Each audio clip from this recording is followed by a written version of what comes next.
Hello, welcome back to another video. Alright, so today we are going to talk about Diablo Immortal. Yeah, so I've only played like a small part of the game, alright, and even I can tell the lingering thing right here that's pretty obvious as to why the game's not necessarily bad, but what is wrong with the game that makes it bad. So I started off playing yesterday. I've had, I'd say 3-4 hours or something in the game. So really not that much. Like I haven't gotten far at all. But even I can tell what was wrong with it. So basically, as I was playing, you know, I knew nothing about the game going in. I knew it was a mobile game that was also brought out for PC. And you know it was free, so I thought, why not? I'll give it the old college try. You know, I'll see what it's about. And so I go on, and I didn't realize it was like an actual online game, because the only Diablo game I've really played is Diablo 3, and I absolutely love Diablo 3. Like I love the gameplay on Diablo 3, and obviously it gets a bit boring towards the end because it's pretty much do Nephilim riffs, and just hope for the best. That's pretty much what the game boils down to, so it gets a little bit boring, but nonetheless, I enjoyed the story, I enjoyed doing it, I thought it looked amazing, I thought the cinematics were amazing, I thought everything looked really nice on it, until we get to Diablo Resurrection. Now, of course, this being a MOBA game, that's mainly what it was brought out to be, I wasn't exactly expecting much, and the gameplay is fine. I enjoyed the gameplay. It's very mobile-like. Like, you can tell that it was made for a mobile.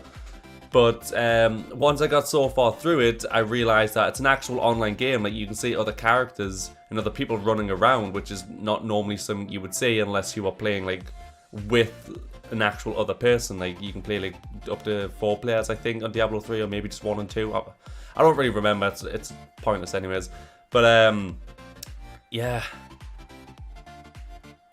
I was hit with just nothing but, oh, if you pay 80, I think it was 89 pence, you know, you can boost your gameplay by 400, 500, 600%, whatever it was. And I was like, all right, cool. That's no money at all. That's less than £1. I was like, hell yeah. I mean, like, you know, I didn't do it because I don't really have an interest in playing the game that much, that to the point where it warrants me wanting to do that. But I was like, if other people want to pay, you know, less than £1 or less than $1, wherever you're from, that's great. You know, you're gonna get really, really good gameplay out of it. Until I watched a video, and this video basically said people had crunched the numbers. You know, they were putting on the little techno glasses, and they were crunching the numbers hard to find out that apparently to fully max out 1. Not 2, not your entire account, to max out 1 character in Diablo, someone worked it out to be around about £100,000 or dollars. Who in their right mind is going to love this game that much that they're going to warrant spending any game actually, going to spend £100,000? That's literally 1/10 of a million on one game, on one character, just to make them good.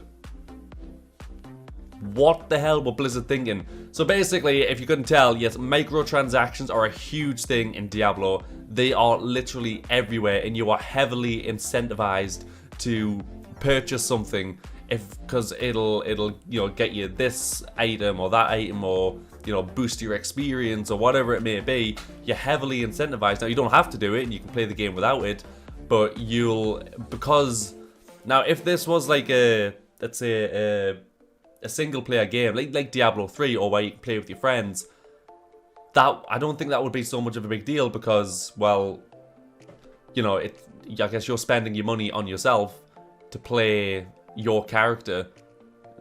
So if you want to play for free, then you can play for free. But if you want to spend that money, then it's not hurting anybody else.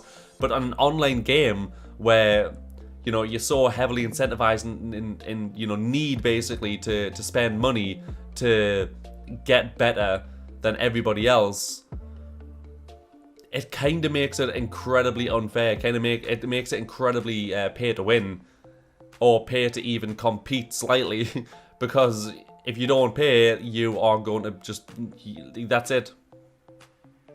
You're never getting as good as everybody else because they've spent thousands and thousands of dollars or pounds getting more items, getting better items, getting higher level faster, so now they're better at the game, they have a better understanding of the game, and I think it's absolutely ridiculous.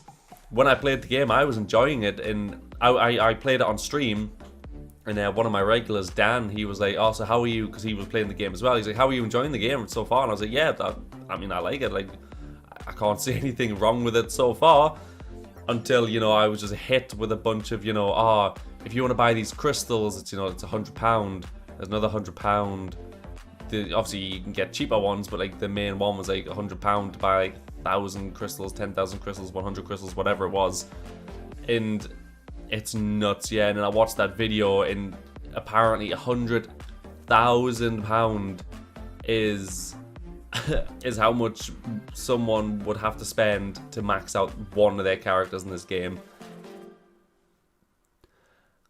I don't expect anything from Blizzard anymore, considering, you know, the shit that they've been going through lately. But dude, come on. You are literally whipping it out and throwing it down someone's throat and being like, if you want me to stop, pay me money. I want money from you. And that's how I'm going to stop. That is basically what Blizzard's doing, that they are thrusting it down your throat that, yes, pay this money and you will be the best. And they are making it very, very obvious that they want your money, because, you know, it's a free game, so how else are they going to make their money from it? I know will make it incredibly pay to win, and people they've got no choice now. They have to pay. It's absolutely nuts. So, I don't know if I'll be playing the game like anymore or that much, because, I mean, I wasn't really planning on it anyways, because I wasn't all that interested in playing it regardless, but it seems like a good game if they took that huge paywall down. Now, don't get me wrong, like, pay to win is fair enough. Obviously, if they make this game, obviously they want to be able to make some revenue from it, I guess. But to make to be as greedy as what they're being, to say 100,000, if that is in fact correct, just to level up one character and have him completely maxed out is actually disgusting. And they need a fucking serious look at themselves, because that's just not right. They get enough money as is, although, to be fair with you, the way things are going now, I'd be surprised if Blizzard's even around in the next 5 years. Of course there will be, because, you know, regardless of what they do, people will still buy the games and play the games. So, yeah. But yeah, just wanted to make this video because I could not believe when I saw the actual disgusting price of 100,000 to max level one character, and I thought it was absolutely disgustingly ridiculous. So I will probably not be playing the game anymore, like I said. I just think that's just, no. I'm not putting a cent into this game, and if I'll never get, maybe I'll complete the story, and that'll probably be the furthest I'll go, but that's about it. Yeah, just wanted to make this video, let you guys know, if you are planning on playing Diablo, be wary, because it's going to cost you. Hope you guys have a nice day. Comment, subscribe, like, comment, subscribe, whatever. That just sounded weird the way I said it. Whatever you would like to do. And yeah, I'll see you guys in the next video of whatever I plan on making. Goodbye.